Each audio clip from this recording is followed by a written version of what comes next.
So the next person that I'm introducing is Head of Public Affairs at Parity Technologies. I'm sure that title does not necessarily encapsulate what he does day to day. I'm sure there's a lot of things that go under that title. This is Peter Mauric from Parity Technologies. All right. I'm going to be talking to you all today about what I'm calling Media 3.0's Masthead. Thank you for having me today. My name, as Cindy said, is Peter Mauric. I'm Head of Public Affairs at Parity Technologies. I do quite a lot. It includes a decent amount of work in media, in sort of politics and regulatory strategy, both on-chain and off.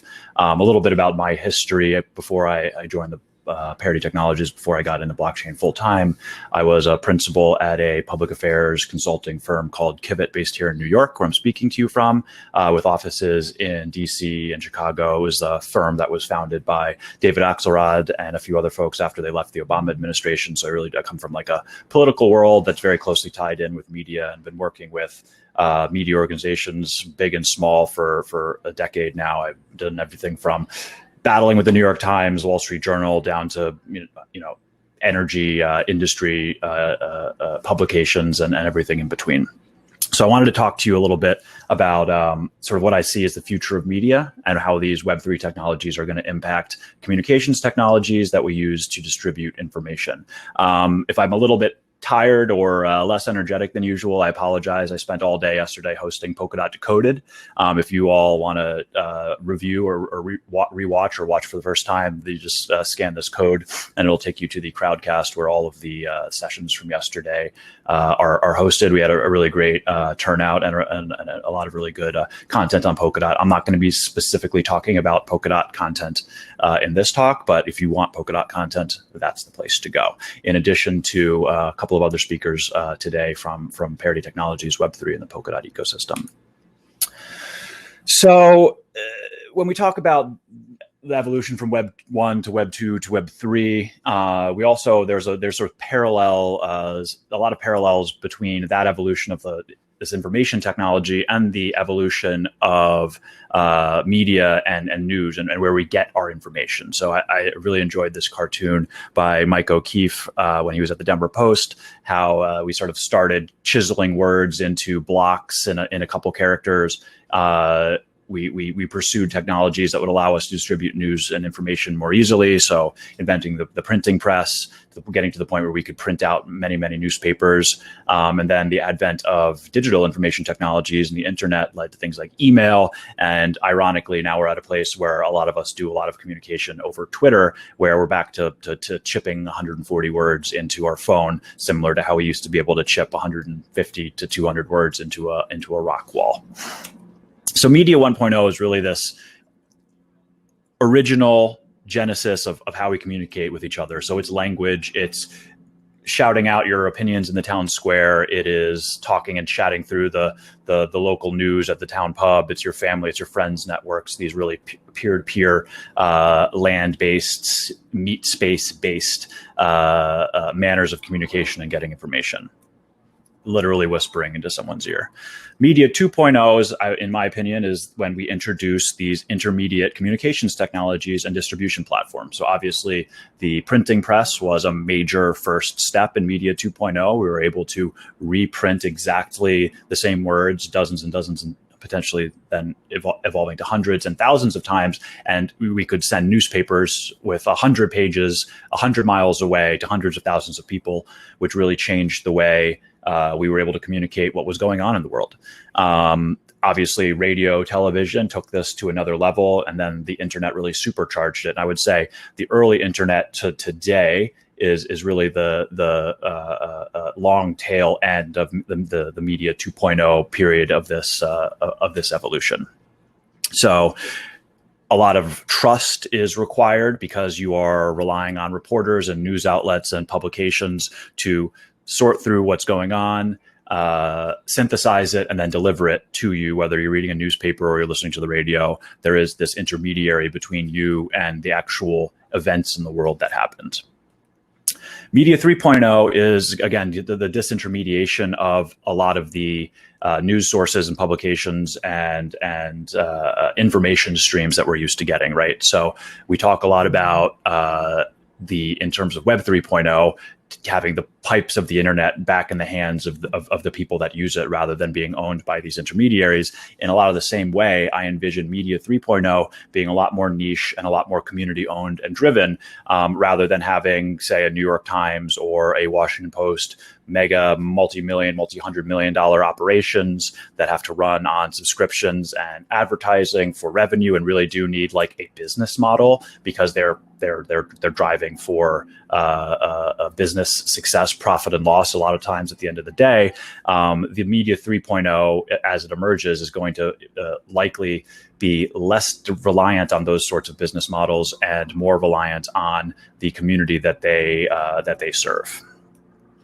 So again, this idea that we can have these networks of information sources that are not reliant on a publisher or not reliant on a distribution network like the New York Times owns, but rather a network of individuals who are communicating information that they have verified to be true and delivering them through trustless avenues.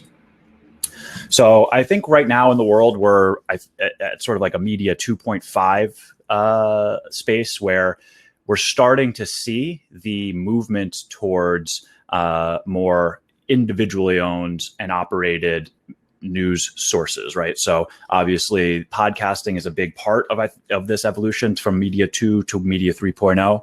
And it's being noticed, right? The Joe Rogan Spotify deal was a prime example of a corporation seeing the value in a individually owned and operated news source, information stream, and paying up for it to fund it in a big way for the long term without owning it. They don't have an ownership stake in the podcast. It's still owned by Joe Rogan, but they're just going to become the exclusive distributor of this independently owned and operated podcast with a massive audience. We've also seen a lot of really prominent writers leaving their outlets for Substack, and obviously Substack is quite widely used in crypto. A lot of valuable independent journalists have used it to build a following. Camilla Russo with The Defiant was probably the most significant recent example of launching an outlet heavily based on a paid Substack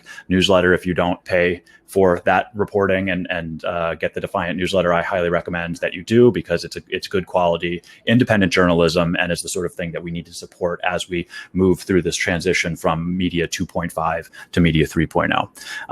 The Columbia Journalism Review called it the Substackerati, like the glitterati of Substack. I found that ironic.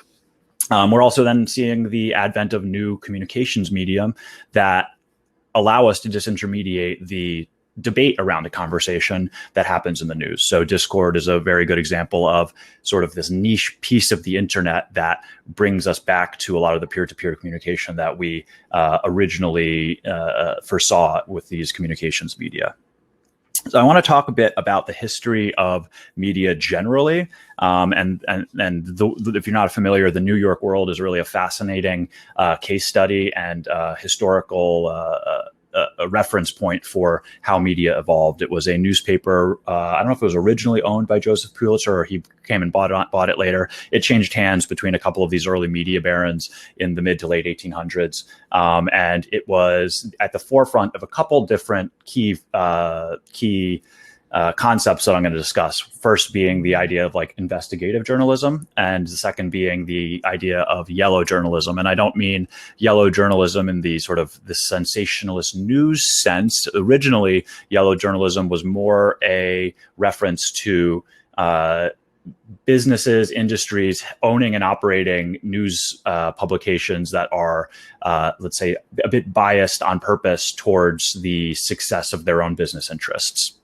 And the World was at the forefront of that. Nellie Bly is known widely to be one of the first ever investigative journalists, and the New York World was the outlet that allowed her to sort of launch this concept with her big story with the New York World that sort of introduced the concept of investigative journalism. Was she went undercover and lived in a mental institution on Roosevelt Island here in New York for 10 days and wrote a story revealing all the atrocities that went on to these women in this mental institution that usually you would never be able to get in, and really launched a new wave of understanding of like what journalism could accomplish in the real world to like help people and improve society as a whole. Yellow journalism, on the other hand, became like the earliest form of clickbait when there was still newspapers were still the main communications media, the main news communications media. It relied heavily on sensationalist headlines to sell papers. It was heavily laden with cartoons and illustrations. And over time, people learned not to trust it because they realized it was selling them a fake or false bill of goods. However, it did have a very important place in its early days in terms of driving conversations for really specific business interests that would not otherwise have had a voice if they were completely reliant on established news media at the time. So the last piece of this in the last 20 or so minutes, I want to talk about what a purely Web3 based media outlet could look like. So I'll talk a little bit about Polkadot and how a Polkadot applies to this idea that I'm looking to develop further. But there's a lack in the media covering the web today and crypto of a news outlet or an information source that is owned, operated, and trusted by the community. CoinDesk is owned by DCG. Decrypt is owned by Consensus. I'm not sure who owns Cointelegraph, but these are all businesses that are operating for business sake. Obviously, there's the reporters and editors at these outlets do want to cover the space, but at the end of the day, there's like business decisions and forces at play that will always tend to corrupt what's covered, sort of the editorial direction of an outlet. They will outlets, and not just in crypto, but across the spectrum, will tend to cover anything that will bring in viewers that they can use to drive ad revenue or subscriptions, rather than covering what's really important, right? Like there's plenty of shitcoins out there that get plenty of media attention. There's plenty of teams and protocols that take a purely media first position on a lot of things and are out there written about often, when in reality, we know that the technology underpinning what they're working on isn't particularly interesting or innovative. So what would a outlet that's purely based on Web3 technologies and owned by a Web3 community look like? So I have a concept for what I want to call the web. The web is, in my mind, a Web3 only outlet without a need for a business model to drive profit for some entity. And that is the editorial direction and operation relies on on-chain operations conducted by a community of people who know what the news that they want covered in the space is, and goes out and sources journalists to cover the news, and then delivers it, I would say, in an interesting and new way. So the web is a parathread and an oracle, which produces a free monthly newspaper delivered via PDF over SMS with no Web2 presence other than a subscriber portal.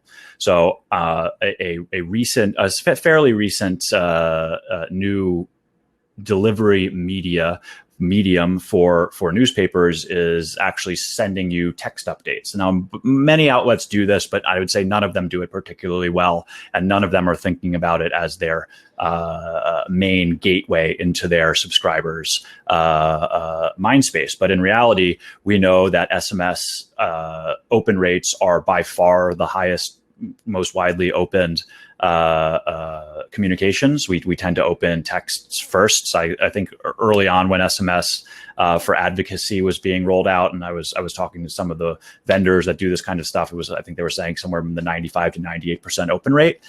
So now a couple of media outlets, I think I have The Block, who send me like their headlines via SMS and the links to their website so you can read more. I have a couple of other sort of non-crypto news outlets that send me a digest. There's one news outlet out there now called The New Paper, which sends sort of like 5 or 10 news stories in a rundown, sort of like a newsletter brief, but over texts. And it is, I think, the first I've seen that is almost a purely SMS-based news outlet. None of these, though, are thinking about how far we can take this or fully leveraging the technology available to deliver a really rich media experience in SMS.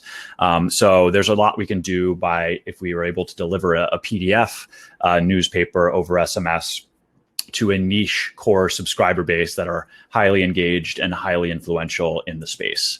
That is then also owned and operated by the community of readers and understand what they want to read about, right? So this is where I'm gonna start talking a bit about Polkadot governance. There's some concepts in here that might be a little bit too complicated to explain now. I'll have another link at the end where you can go in and link to Polkadot Decoded, and definitely check out my talk from yesterday with Raul, also from Parity Technologies, about Polkadot's governance, because a lot of the concepts that I'm going to discuss and how we would govern a media outlet on chain is based on the basic premise and operations of Polkadot's governance.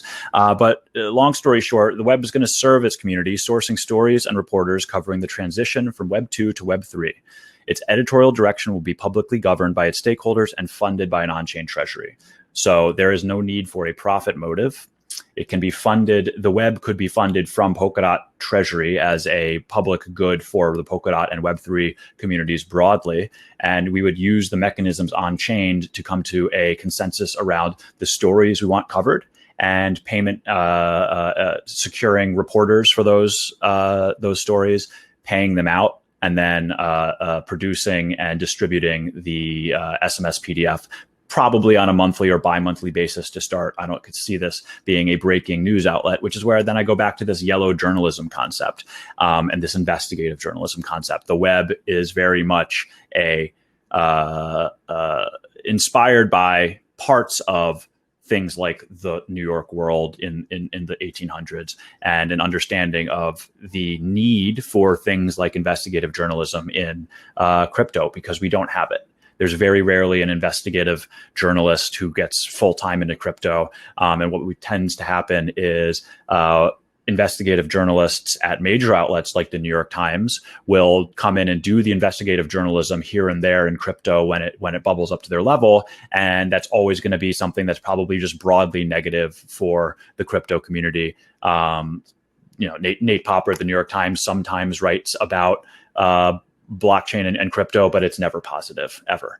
And there's a lot of crap that goes on in blockchain and crypto, the blockchain and crypto industry, that needs to be covered with a fine-tooth comb, and no one's really willing or able to do it at the established crypto outlets, because they also really don't want to piss off the small industry community of companies that they cover every day. So it really puts them between a rock and a hard place, not being able to go after the dirt and go after like really deep investigative stories, or cover things with a level of granularity that might require a reporter to be paid for 3 weeks, a month, 2 months to really dive into a story. And that's the sort of journalism that I would want a community-owned and governed outlet to do.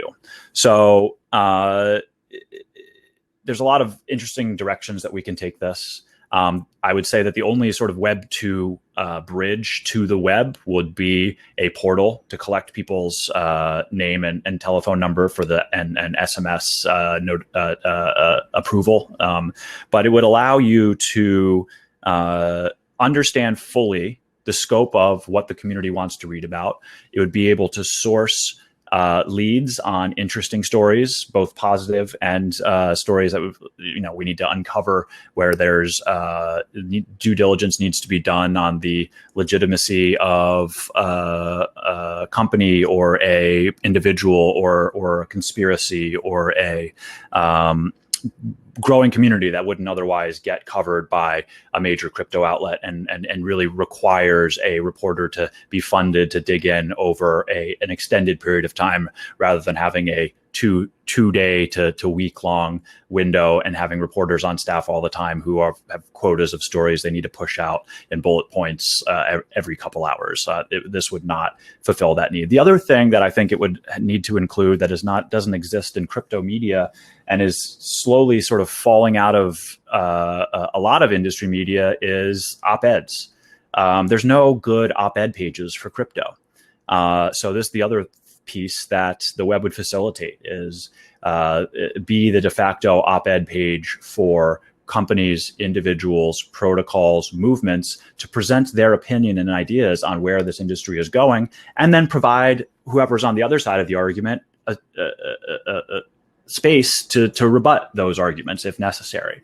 I think we can really grow a very vibrant community around that specific piece of it. And that's where then the third sort of piece of the web comes to view, where the web would also facilitate a community owned and governed and driven podcast, which I believe, at least to start, would be best served as a debate platform for protocol governance. So I use, for example, the ProgPow debate in the Ethereum world, where I used to spend quite a lot of time. It was never really fully concluded. It was always quite confusing. There was never a sort of central place for the debate to come to its climax, to crescendo. And I think that if we are able to build this community and get buy-in from the core communities in crypto that we're talking to, many of the teams and protocols that companies like ChainSafe works with, to have representative hosts that would come on a fairly regular basis to this sort of podcast and debate with or moderate the debate between the either side of critical protocol issues on a fairly regular basis. Again, this sort of a podcast wouldn't be tied down by having to put out a show every week or every 2 weeks. It wouldn't be tied down by having to report on what the breaking news is. It would really be able to dig into the deeper issues and host, or be a platform to host, debates on core protocol changes and upgrades. So whether that's ProgPow or whether that's figuring out some future specification for Filecoin, or debating the merits of funding public good parachain slots or bridges on Polkadot, I think it would provide a really interesting environment for those conversations to take place, and it would provide a lot of clarity for people without introducing the sort of business motives that tends to drive a lot of the reporting in traditional media and in crypto media. So I think I've got 5 or 10 minutes left.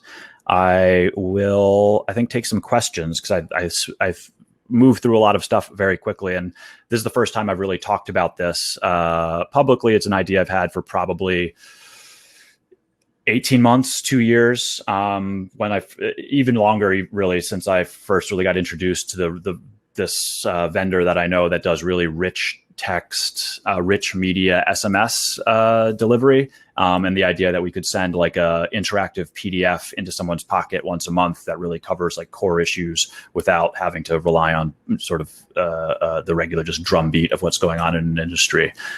So yeah, if there are any questions, I'm interested to see what you all think. Wow, Peter, that was a fascinating talk. Thank you very much. Thanks. And I just wrote it this morning. I could have been swamped the last couple of weeks on Polkadot Decoded. That's great. I appreciate you all also, yeah. It seems to hark back to a Declaration of the Independence of Cyberspace written by Tim Berners-Lee back in the day. And as a huge Marshall McLuhan fan, I also think that this Media 3.0 Masthead touches on ideas like the global village that he envisioned, that the media would be the electronic central nervous system. So this is super exciting. I think we do have time for 2 questions.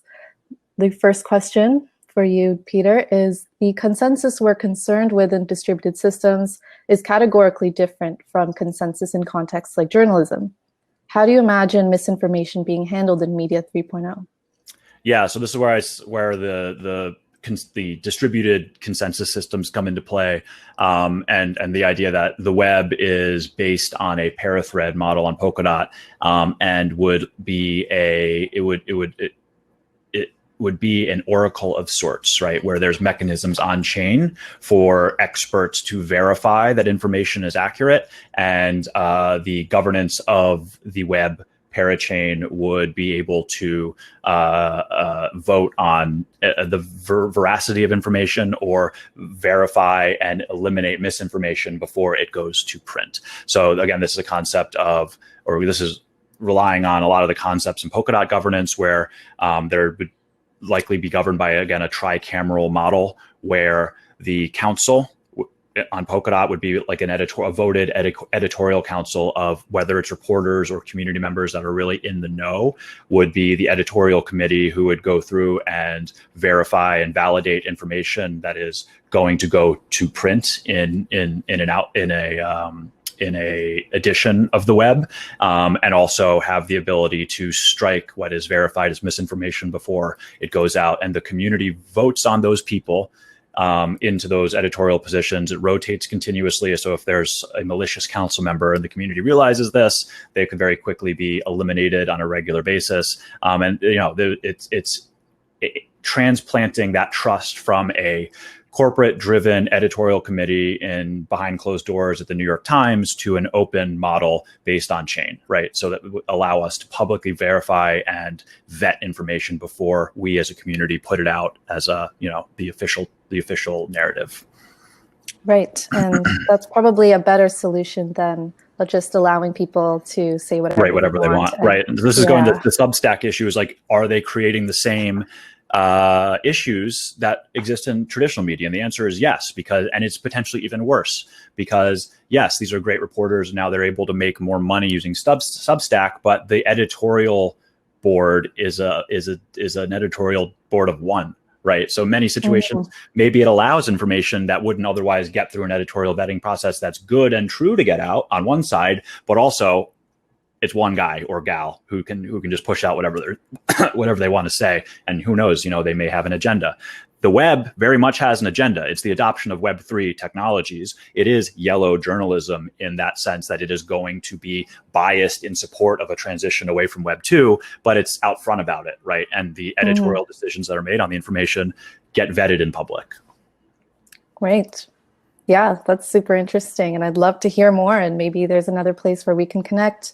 Well, this is the first. People can view slides. You can post on Twitter or something so people could reach it. Yeah, I think I'm going to write an op-ed in CoinDesk for the end of the year on it, and I'll circulate that as well. This is you were all here for the first time I really talked about it, so I'm excited to talk more about it. Amazing. Well, we feel very grateful to have you on today.